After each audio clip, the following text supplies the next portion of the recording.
कवच समझा रहे थे, अभी आपको मैंने दिखाया कुछ दिनों पहले। कवच प्रणाली आई है। कवच प्रणाली क्या करेगी? एक ट्रैक पर अगर दो ट्रेनें चल रही होंगी तो पीछे वाली ट्रेन पर कवच से ब्रेक लग जाएगा, आपस में भिड़ंत नहीं होगी। क्या हुआ कल कवच का? ये क्या झुंझुने पकड़ाए जा रहे हैं देश को?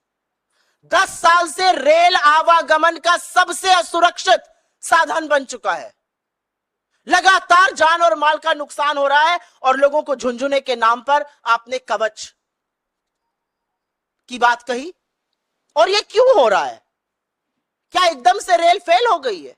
ये इसलिए हो रहा है क्योंकि नरेंद्र मोदी की सरकार और उनके मंत्री उदासीन है, अकर्मण्य है। उनको फर्क नहीं पड़ता कि गरीब गुर्बत में रहते हुए लोग, यंग लोग जो गाजर मूली की तरह भरकर रेल में आज जाने को मजबूर है, वो मर जाए, उनको फर्क नहीं पड़ता है। इसलिए ऐसा हो रहा है। आपके साथ एक और आंकड़ा साझा करती हूं, और ये मेरा आंकड़ा नहीं है, ये आंकड़ा खुद अश्विनी वैष्णव ने पार्लियामेंट में दिया है, ये आरटीआई के माध्यम से भी सामने आया है।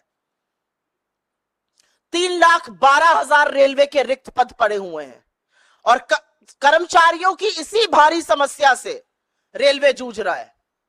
एक आरटीआई के मुताबिक, और ये आंकड़ा बड़े ध्यान से सुनिएगा, लोको पायलट, बहुत सारे जो रेल हादसे होते हैं जहां पर गलत सिग्नल पे दे दिया गया, एक ही ट्रैक पर ट्रेनें चल गई, कहीं कहीं मानवीय त्रुटि होती है, और वो मानवीय त्रुटि लोको पायलट के कारण होती है। क्यों होती है ये भी समझ लीजिए। लोको पायलट के 70,093 पद स्वीकृत हैं, इसमें से 21% पद खाली पड़े हुए हैं। सहायक लोको पायलट के 57,551 पद स्वीकृत है, उसमें से करीब 8% खाली पड़े हुए हैं। ये वो पद है जो रेलवे को सुरक्षित बनाने के लिए, सुचारू रूप से चलाने के लिए, लोगों को अपने गंतव्य से, एक गंतव्य से दूसरे गंतव्य तक सुरक्षित पहुंचाने के लिए इन पदों का रोल होता है। और 21% ये पद खाली पड़े हैं। इसके चलते लोको पायलट के ऊपर बहुत भारी दबाव है। 12-12, 14-14 घंटे वो काम कर रहे हैं और इस तरह की त्रुटियां हो रही हैं। मैंने 4-5 दिन पहले पढ़ा, रेल मंत्री कहते पाए गए, पुलिस बल का प्रयोग करो। ये जो भीड़ भाड़ हो रही है, ये भीड़ भाड़ अपने मन से नहीं हो रही है रेलवे में, क्योंकि आपने रेलवे को तबाह करने में कोई कसर नहीं छोड़ी है। पिछले 10 साल में रेलवे का जो हाल हुआ है, चाहे वो किराए में वृद्धि हो, और एक नहीं मैनीफोल्ड वृद्धि, जहां 800 का किराया था आज 2400 है। डायनामिक प्राइसिंग से कई बार तो रेल से कम किराया एयरलाइन का मिल जाता है। यह हाल आपने रेलवे का कर दिया है। क्यों ये लोग भीड़ भाड़ कर रहे हैं? कितनी किल्लत है ट्रेनों की, क्या अंदाजा है रेल मंत्री को? रेल मंत्री हवाई है।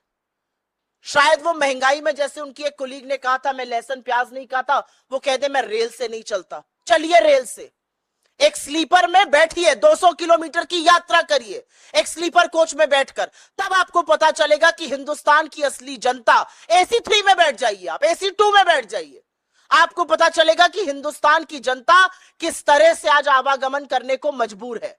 इतनी किल्लतें हैं ट्रेन की कि पिछले वित्तीय वर्ष में, वित्तीय वर्ष 2023 में 2,70,00,000 यात्री यात्रा का टिकट बुक कराने के पार यात्रा नहीं करा पाए, क्योंकि टिकट कंफर्म ही नहीं हुआ, सीट की किल्लतें थी। 2,70,00,000 लोग एक वित्तीय वर्ष में यात्रा नहीं कर पाए, उनका ट्रेन का टिकट वेट लिस्टेड था, वो रह गए, और यह निरंतर बढ़ रहा है। इसके पहले वाले वर्ष में यह संख्या 1,63,00,000 थी, वो बढ़कर 2,70,00,000 हो गई। तो कितनी किल्लत है ट्रेनों की, और कैसे लोगों को अपनी यात्रा कैंसिल करनी पड़ रही है, उसका एक प्रमाण यह भी है।